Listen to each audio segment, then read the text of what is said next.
Now आज के समय हम सबको बताएं कि भारत सरकार और ट्विटर के बीच पे जो रिलेशंस हैं ये बहुत अच्छे नहीं हैं। लगातार हमने सुना है कि हाल ही में ट्विटर का जो ऑफिस है वहाँ पे रेड हुई।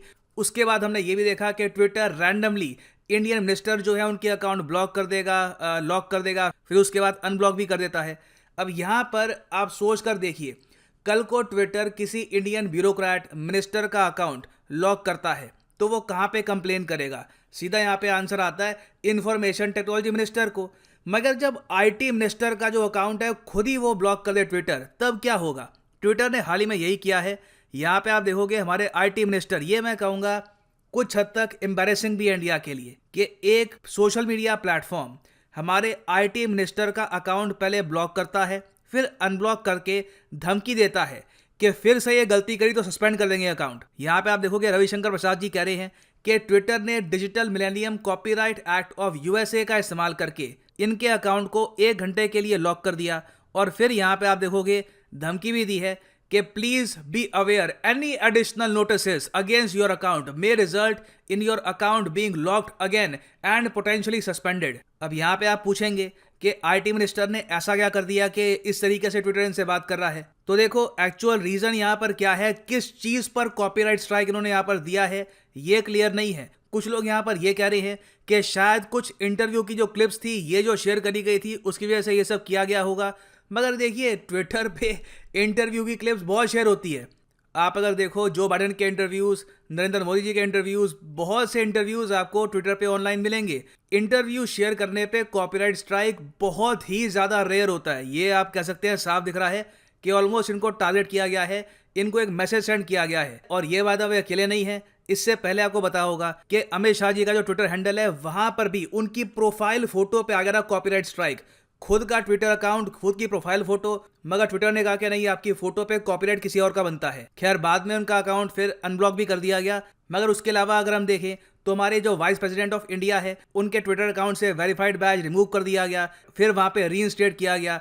जम्मू कश्मीर के जो एलजी हैं उनका तो अकाउंट ही सस्पेंड कर दिया, फिर काफी टाइम बाद रीइंस्टेट किया। ये सब देख के साफ साफ लग रहा है कि ट्विटर ज्यादा रिगार्ड करता नहीं है इंडियन गवर्नमेंट की। इनको आज के समय डर नहीं है, कोई चिंता नहीं है। ये ऑलमोस्ट आप कह सकते हैं हर कुछ हफ्तों में एक ना एक मिनिस्टर के खिलाफ एक्शन लेकर एक रिमाइंडर सेंड कर देते हैं कि ट्विटर का ये प्लेटफॉर्म है और जो ये करना चाहे कर सकते हैं ना। रविशंकर प्रसाद जी ने यहाँ पर यह कहा है कि ट्विटर ने जिस तरीके से इनका अकाउंट लॉक किया ये हाल ही में रिलीज किए गए आईटी गाइडलाइंस के अगेंस्ट है। वैसे ही ट्विटर ने आपको पता होगा आईटी गाइडलाइंस पे कोई काम नहीं किया। आईटी गाइडलाइंस ये भी कहती है कि इनको एक ऑफिसर अपॉइंट करना होगा फॉर ग्रीवियंसेस। इन्होंने ऐसा कुछ भी नहीं किया। और यहाँ पे रविशंकर प्रसाद जी ये भी कह रहे हैं कि आईटी रूल्स में हमने ये भी लिखा है कि अकाउंट सस्पेंशन से पहले एक वार्निंग भेजना जरूरी है, मगर यहाँ पे इनको वार्निंग भी प्रोवाइड नहीं करी गई। यहाँ पे आप देखोगे लिखा है कि they fail to provide me any prior notice before denying me access to my own account. और फिर आगे यहाँ पे रविशंकर प्रसाद जी ये लिखते हैं कि ये आप साफ दिख गया है कि ये लोग फ्री स्पीच के नाम पे, ट्विटर फ्री स्पीच के नाम पे सिर्फ अपना खुद का एजेंडा चला रहे हैं। जो चीज़ इनके एजेंडा को सपोर्ट करती है उसके खिलाफ कोई एक्शन नहीं लेंगे, जो चीज़ इनके एजेंडा के खिलाफ है उसके खिलाफ एक्शन लेंगे। तो अब इस सब के बीच में क्वेश्चन यहाँ पर यह आता है कि क्या भारत सरकार को ट्विटर के अगेंस्ट एक्शन लेना चाहिए? ये मेरा एक्चुअली क्वेश्चन है आप सबसे। ना मैं जानता हूँ यहाँ पे आप ये पूछेंगे कि इंटरनेशनली किन कंट्रीज ने ट्विटर के खिलाफ एक्शन लिया है इन द पास्ट। तो यहाँ पे आप देखोगे लिस्ट डाउन कंट्रीज की, जो वर्ल्ड मैप पे कंट्रीज आपको दिख रही है ब्लू में, डार्क ब्लू में, इन सब कंट्रीज में आज भी ट्विटर बैंड है। ये सब देश है China, north Korea, Turkmenistan, Myanmar, Nigeria. और कई देश है जो ट्विटर को पहले ब्लॉक कर चुके हैं मगर बाद में इन्होंने ट्विटर को अनब्लॉक भी किया था। ये देश है इजिप्ट, टर्की, युगांडा, पाकिस्तान और यूनाइटेड अरब एमिरेट्स। अब आप कहोगे वेट, यूएई ने भी ट्विटर को बैन किया था? तो देखो हाँ, कुछ घंटों के लिए हुआ था मगर वो एक टेक्निकल ग्लिच था, इन्होंने पनिश नहीं किया ट्विटर को, तो यहाँ पे इसको काउंट हमें करना नहीं चाहिए। मगर पहले तो आप यहाँ पे पूछोगे चाइना ये सब कैसे कर लेता है? ऑब्वियस सी बात है, यहाँ पे भारत सरकार की मेन चिंता ये है कि ट्विटर को कल को हमने बैन कर दिया, इनके खिलाफ एक्शन लिया तो यूएस गवर्नमेंट क्या कहेगी? यूएस गवर्नमेंट कहेगी कि आप फ्रीडम को सप्रेस कर रहे हैं, भारत की आलोचना होगी। मोस्टली यही हमारा सबसे बड़ा कंसर्न है। मगर चाइना ये सब ओपनली कैसे कर लेता है? देखो इंटरेस्टिंग बात ये है, चाइना ने ऑफिशियली ट्विटर को ब्लॉक किया था 2011 में। ये कई लोग समझते हैं कि ट्विटर को शुरू से इन्होंने ब्लॉक कर रखा है, नहीं। इनिशियली ट्विटर चाइना में अवेलेबल था, बहुत सालों तक चाइना के लोग ट्विटर को यूज़ करते थे। मगर फिर इन्होंने इसको ब्लॉक किया जब 2009 में चाइना में दंगे शुरू हो गए उइगुर मुस्लिम्स के इशू को लेकर। तो चाइना ने यह कहा कि ट्विटर प्लेटफॉर्म उन उइगुर मुस्लिम्स की ट्वीट डिलीट नहीं कर रहा जो चाइना के अगेंस्ट ट्वीट करते हैं, जो चाइना के बंटवारे की बात कर रहे हैं। तो इन्होंने यहाँ पर इस इशू को लेकर ट्विटर पे बैन लगा दिया परमानेंटली, और तब से लेकर अब तक आज 10 साल हो गए हैं, चाइना का बैन यहाँ पर कायम है। अब इंटरेस्टिंग बात देखो, आप कहोगे वेट चाइना पे बैन लगा हुआ है मगर चाइना के कई डिप्लोमेट जो इनके मंत्री वो दिखते हैं ट्विटर पे। तो देखिए यही खासियत है चाइना की, यही इनकी आप कह सकते हैं बोल्डनेस है कि अपने देश पे तो बैन लगाया मगर जो दुनिया से संवाद करना है ना उसके लिए चाइना के जो डिप्लोमेट्स है और जो इनका विदेश मंत्रालय है उसका एक प्रॉपर ट्विटर अकाउंट है ताकि चाइना अपना मैसेज पहुंचा सके पूरी दुनिया में। उसके अलावा ग्लोबल टाइम्स का भी इन्होंने प्रॉपर अकाउंट दे रखा है। तो ये तो खैर है चाइना का सिस्टम, और यूएसए इस इशू के बारे में इनको कुछ कहता भी नहीं है क्योंकि चाइना के पास रीजन यहाँ पे बहुत स्ट्रांग है कि हम क्या करें, लोग प्रोपेगेंडा फैलाते हैं, हम ये सब नहीं चाहते। तो यूएस भी उसके आगे ज़्यादा कुछ कहता नहीं है। और बाय द वे चाइना ये सब वेबसाइट्स आज के समय ब्लॉक करके बैठा है। Google, YouTube, Wikipedia, Reddit, Microsoft, one drive, Netflix भी चाइना में बैन है। और अभी रिसेंटली इन्होंने इंडिया का न्यूज़ चैनल वायोन, इसकी वेबसाइट, ऐप वगैरह सब कुछ कंप्लीटली बैन कर दिया था चाइना में। रीज़न आई एम श्योर आप सब लोग समझते होंगे।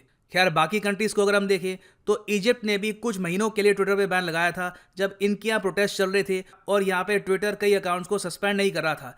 नॉर्थ कोरिया ने 2016 में ट्विटर पे बैन लगाया ये कहकर कि ट्विटर यूएसए का एजेंडा यहाँ पर चला रहा है, और आज के समय कोई भी व्यक्ति ट्विटर को अगर एक्सेस करता है इन नॉर्थ कोरिया तो उसको सजा भी हो सकती है। टर्की ने भी बाय द वे 2014 में ट्विटर पे टेम्परेरी ब्लॉक लगाया था। रीजन बहुत ही अजीब सा था, ट्विटर पे काफी सारी ट्वीट्स ट्रेंड कर रही थी टर्की के करप्शन को लेकर। यहाँ पे आरोप एर्दोगान पे भी लगा, इनकी पॉलिटिकल पार्टी पे भी लगा।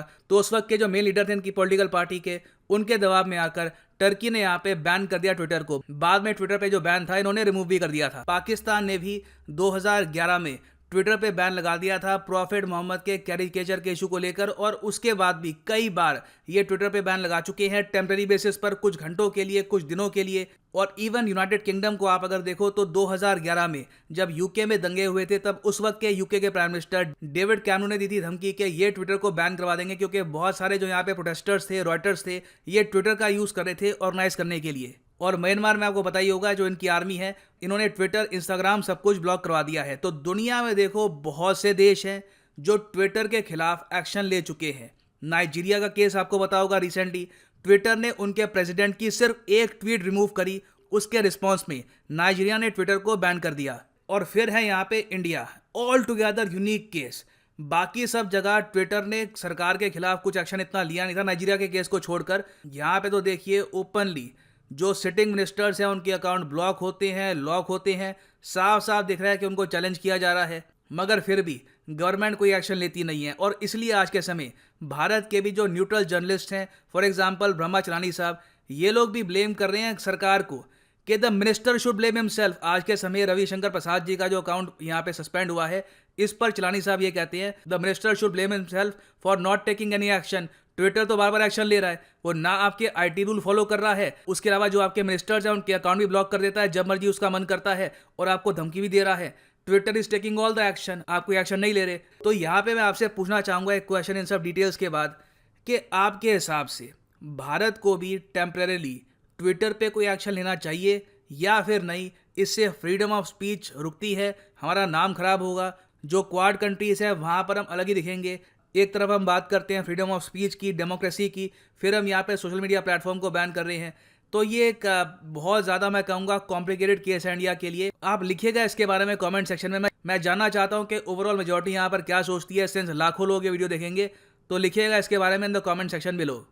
एंड फाइनली यहाँ पर मैं ऐड कर दूं कि आप किसी भी एग्जाम के लिए प्रिपेयर कर रहे हैं, चाहे UPSC, SSC, bank, any examination, simply जाओ unacademy.com पे, चूज करो अपना एग्जाम। फॉर एग्जाम्पल अगर आपको प्रिपेयर करना है फॉर CDS एग्जाम तो क्लिक करो यहाँ पर CDS AFCAT पर, और यहाँ पे आप परचेज कर सकते हैं कोर्स। जो 12 मंथ का कोर्स है ये आपको पड़ेगा 733 रुपीज़ पर मंथ का, मगर ये प्राइस भी पेमेंट कर देना।